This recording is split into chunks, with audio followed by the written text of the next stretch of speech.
Abraçando a você, meu amigo Paulo, um abraço a todos os seus amigos, a pessoas que lhe ajudaram, se manteram coesos junto com você para promover esse mega evento, tá bom? Nós queremos agradecer, João, em nome de todo o pessoal do coletivo sindical, aí, dos todos os sindicatos trabalhadores, a presença tua, do Luciano, do Cristiano, que fecharam com chave de ouro o nosso evento aí.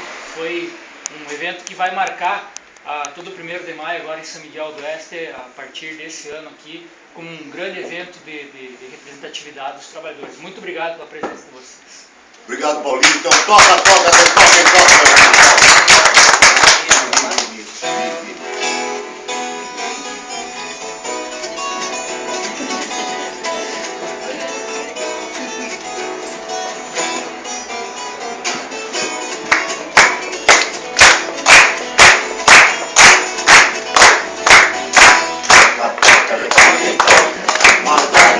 Pra mim, eu não quero nem saber se o baile já chega ao fim.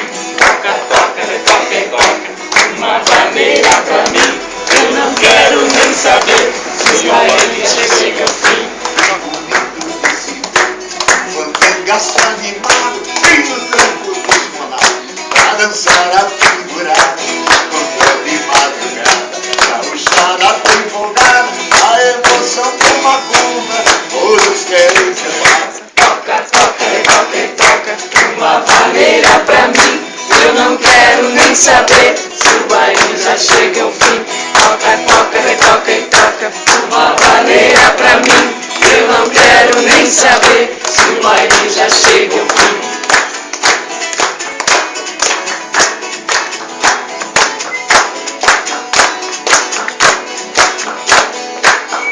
Bruna, olha aqui.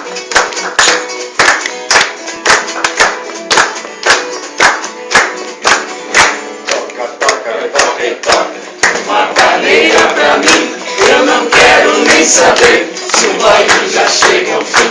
Toca, retoca e toca. Uma vaneira pra mim, eu não quero nem saber se o baile já chega ao fim. Bonito de se ver, um fandangaço animado, bem no tranco dos monados, pra dançar a figurada, quando é de madrugada, gaúchada tô empolgada, a emoção toma conta, todos querem cantar. Toca, retoca e toca. Uma vaneira pra mim, eu não quero nem saber se o baile já chega ao fim. Toca, retoca e toca. Uma vaneira pra mim, eu não quero nem saber se o baile já chega ao fim.